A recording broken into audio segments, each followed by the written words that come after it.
faithfully conveying value and interpreting great books from around the world. Hello, this is Sally's Book Club. Today we're exploring the book called Getting to Yes, Negotiating Agreement Without Giving In.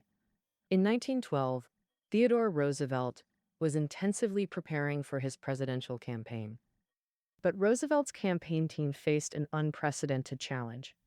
For promotional purposes, they had printed Roosevelt's photo on 3 million brochures. Just then, the campaign manager discovered they hadn't obtained the photographer's permission.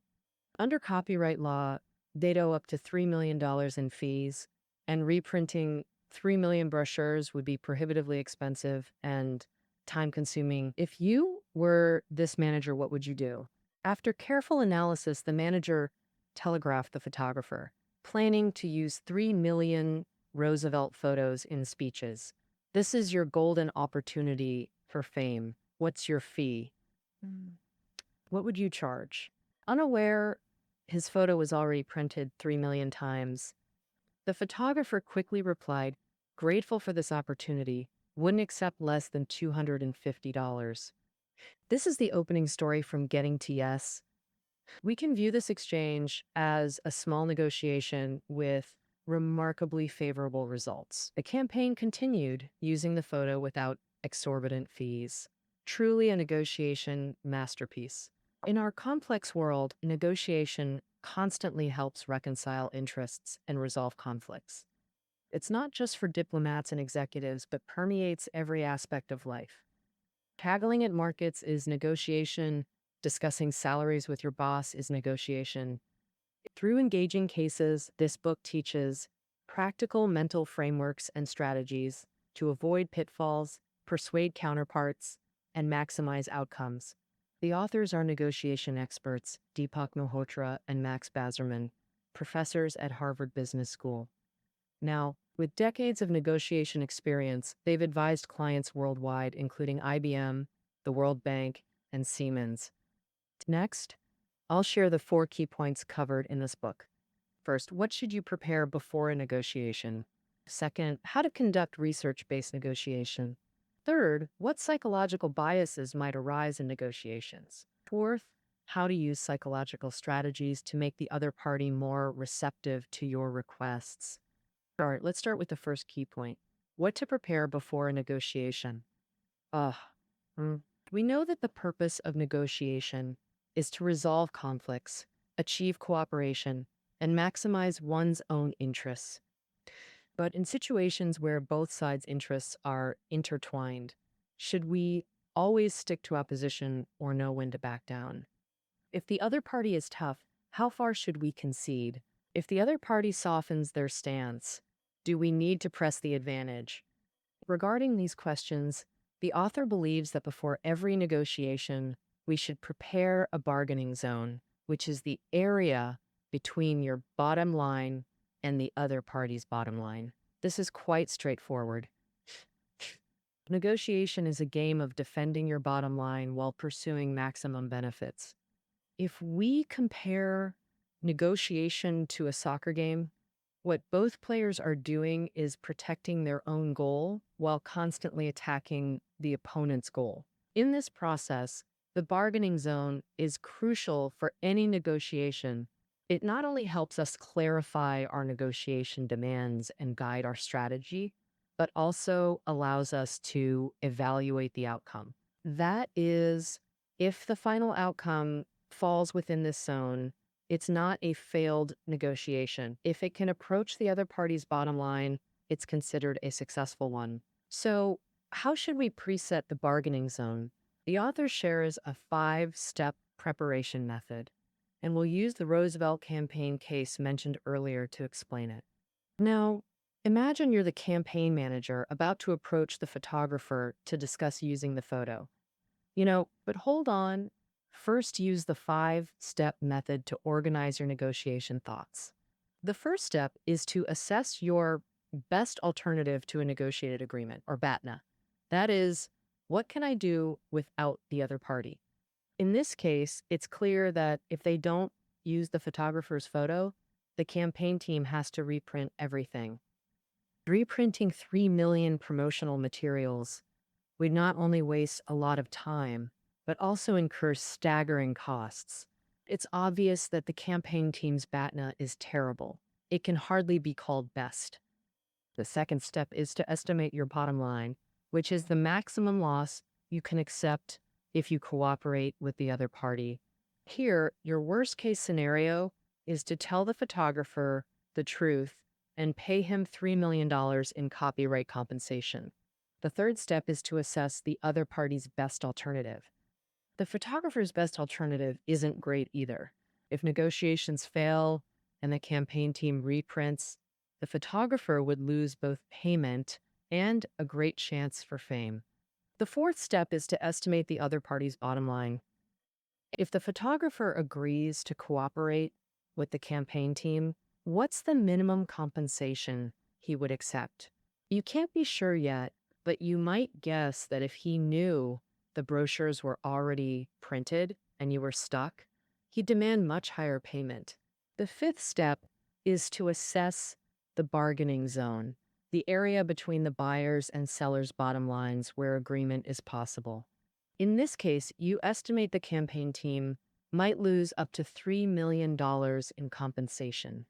The most ideal outcome would be the photographer requesting only a small photo usage fee. The manager's brilliance was ignoring his own weak alternative while firmly grasping the other party's best option. Based on this assessment, he guessed the photographer would cooperate to avoid losing both fame and profit. Simultaneously, he cleverly leveraged the photographer's ignorance to minimize losses.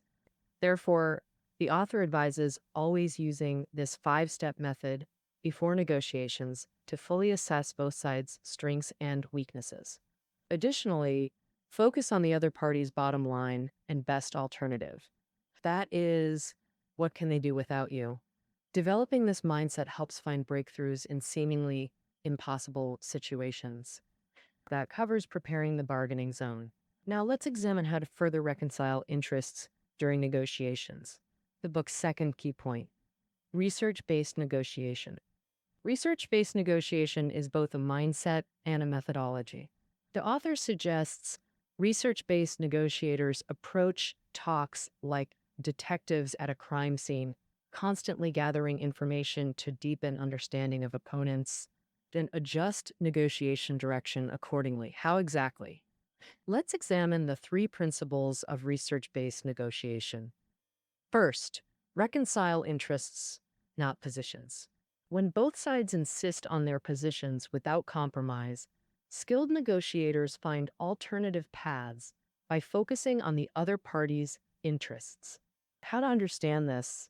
Let's look at a common small-scale negotiation in daily life: salary negotiation. Say you're a company owner who finds the perfect candidate during an interview, but discover to your disappointment that their salary demand far exceeds your budget. At this point, both your needs are clear. You want them to lower expectations, while they hope you'll be more generous. If you both keep insisting, it'll likely end in a stalemate. But if you analyze the root reason behind their demand, you'll find they want higher pay simply to live more comfortably, buy desired items, gain social status, or access better health care. Why not skip the salary figure entirely and persuade them through other means? For example, offer flexible work locations, longer vacations, prestigious job titles, comprehensive health benefits, etc. If the candidate values these extra benefits, wouldn't that break the deadlock? This illustrates the author's point. In negotiations, focus on underlying interests rather than fixating on whether demands seem reasonable. Second principle: transform the other party's demands into opportunities. Consider this book example. An engineering firm finalized a contract to build an office tower, but right before signing, the client suddenly demanded hefty penalties for late completion.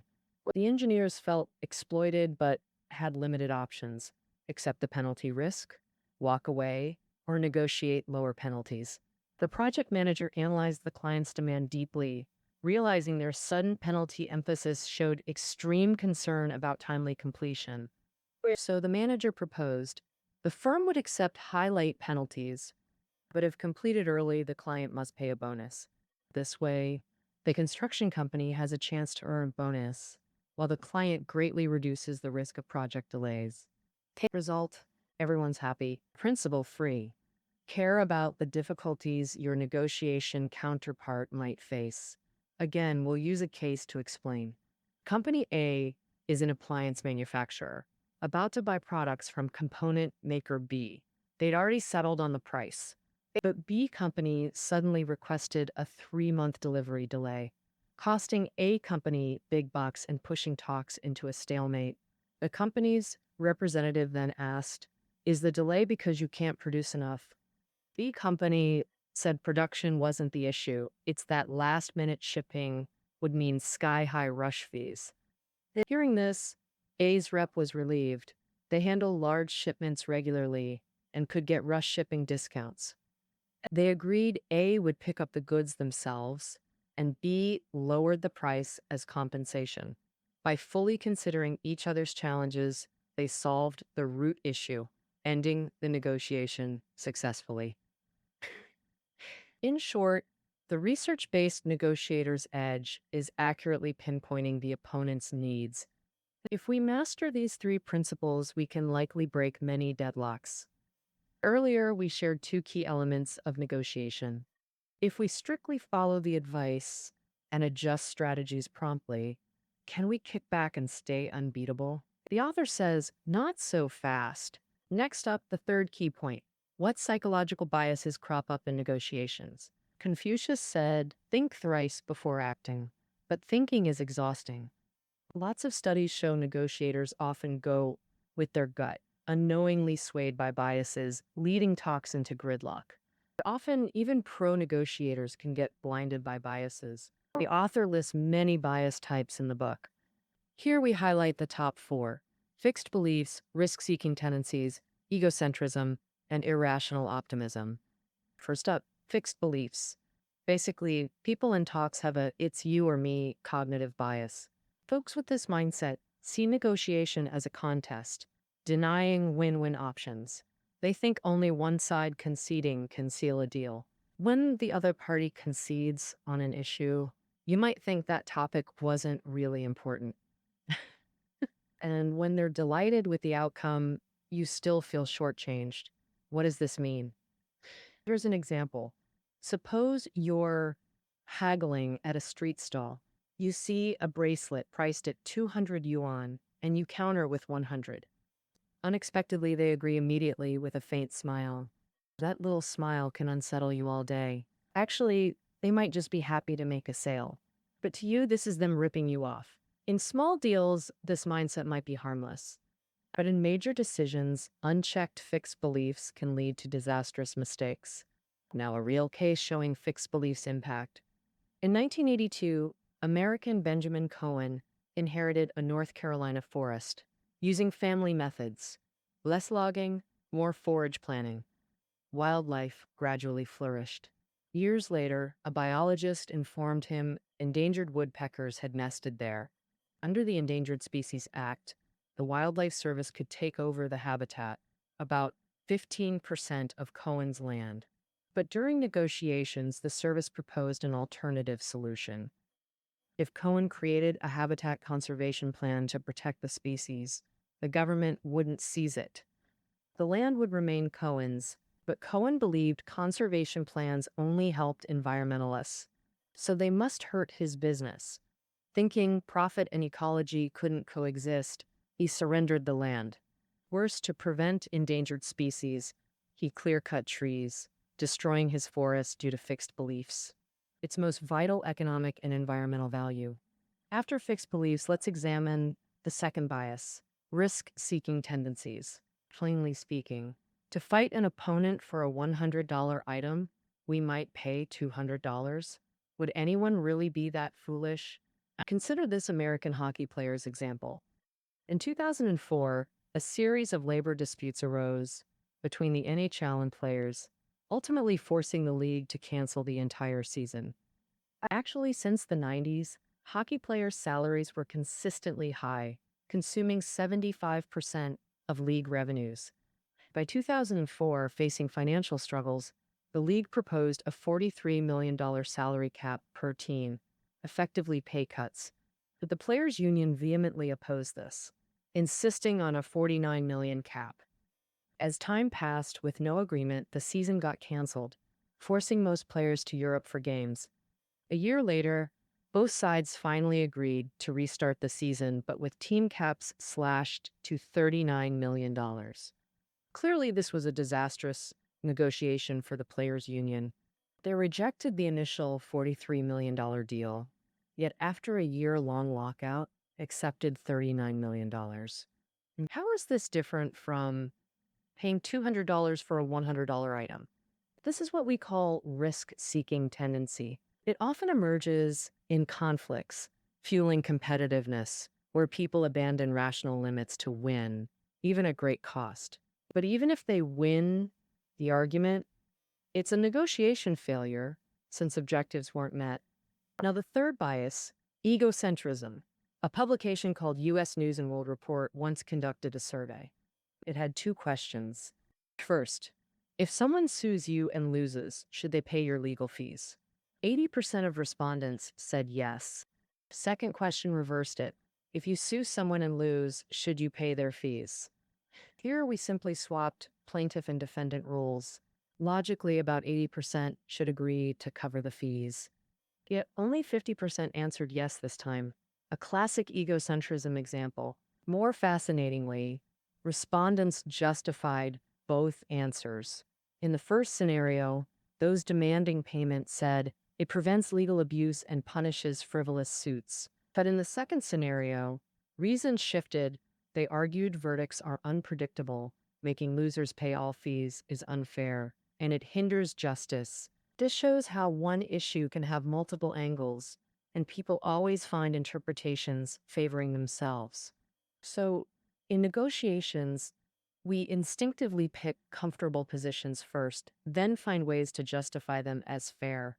Thus, egocentrism often creates deadlocks or total breakdowns. Now, the final bias, irrational optimism. In a U.S. entrepreneur survey, nearly all believed their new ventures had greater than 70% success odds.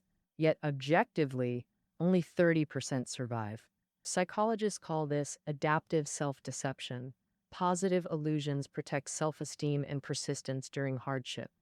Perhaps this optimism is essential for entrepreneurs battling brutal business worlds. But in negotiations, it's absolutely a mindset to avoid. It might someday make us reject great job offers or stubbornly cling to positions during losing negotiations. That covers the book's main psychological biases. Since they harm outcomes so badly, how do we counter them? First, the author advises avoiding time-pressed negotiations to reduce bias. When stressed, we get emotional and let biases take control. Just think, haven't rental agents endlessly called pressuring you for quick decisions because they know under time pressure, you're more likely to make less cautious decisions? So when pressured, we should first consider, is the timeline truly urgent? Did they explain reasonably? If they lack valid reasons for rushing, try resetting a deadline to create breathing room. Additionally, we can introduce an outsider's perspective to break biases. As the saying goes, those involved are blinded, while spectators see clearly. The author suggests hiring professional consultants or including impartial team members to provide third-party perspectives, reminding us of negotiation goals and limits. These help us gain objective self-awareness, avoiding bias-induced dead ends. All right, that covers psychological biases. Now let's shift to the fourth key point, techniques to make opponents accept your terms. The book introduces psychological tactics, strategies leveraging mental patterns. Using universal psychological principles, we can phrase things to guide counterparts toward accepting our conditions. We'll highlight three tactics. First, emphasize potential losses rather than gains. Imagine an energy company salesperson visits your home, calculates heating costs for free, then offers installation to reduce expenses. Would you agree? A UC study shows your decision likely depends on their phrasing. In the survey, salespeople told half the residents, installing our equipment saves $1 daily. The other half heard the reverse approach. Not installing means losing $1 daily, though both statements mean the same. Those hearing about losses were more willing to install. This shows when gains and losses are equivalent, people focus more on loss-related information. This is the famous loss aversion phenomenon in psychology. So the author suggests that in negotiations, emphasize how your proposal avoids losses rather than highlighting gains. Next comes the second tactic: distribute gains, consolidate losses. Imagine two scenarios. First, you're walking down the street and find 100 yuan. Second, you find 50 yuan today, then another 50 tomorrow on a different street. Which makes you happier? Research shows most people prefer the second, because breaking one gain into multiple small wins creates more happiness. Now reverse it. Does losing 100 yuan at once hurt more, or losing 50 twice? Most choose the first. Consolidating losses minimizes pain. So, in practice, if conceding, spread concessions over time, it makes them happier and more cooperative. But if seeking concessions from them, request everything at once. Avoid repeated disappointments. Final tactic: get rejected once before your real request. It boosts acceptance odds. Arizona State University professor ran an experiment. Assistants posed as juvenile hall staff, asking strangers, "Would you chaperone delinquents at the zoo?" Only 17% agreed. Then researchers switched tactics. They first asked, "Would you volunteer as a juvenile hall counselor?" requiring hours weekly for 3 years straight. Unsurprisingly, everyone refused. Then researchers asked about the zoo trip. This time, 50% agreed. Why? People felt researchers compromised by dropping the big ask, so they should reciprocate. So in real talks, start with an extreme request. After rejection, present what you actually want. Sometimes they'll accept your second request to save face. That wraps up psychological tactics. These three psychology-based techniques should make your negotiations smoother. Now, let's briefly summarize today's content. First key point: before negotiating, gather all useful information. Use the 5-step method to assess BATness and bottom lines, then define the bargaining zone. Clearer bargaining zones mean clearer goals, better strategies, and higher profit potential. Second key point covered research-based negotiations 3 principles. First, reconcile interests, not positions. Second, transform their demands into opportunities. Third, care about your counterpart's difficulties. These principles focus on understanding their core interests to break deadlocks and achieve win-wins.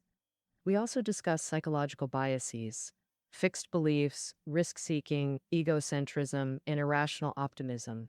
All can derail negotiations. These cognitive biases are tough to overcome, but we can mitigate them 2 ways. Avoid time-pressed talks, or bring impartial observers to remind us of goals and limits, preventing bias traps. Finally, we covered psychological tactics to make requests more acceptable.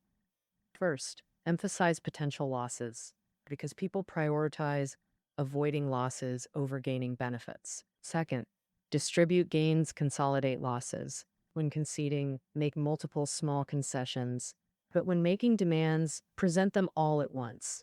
Third, start with an extreme request to get rejected first, making your real request seem more reasonable. This makes them more receptive later. All right, that's getting to yes. That concludes our interpretation. Study notes below. Until next great book, farewell.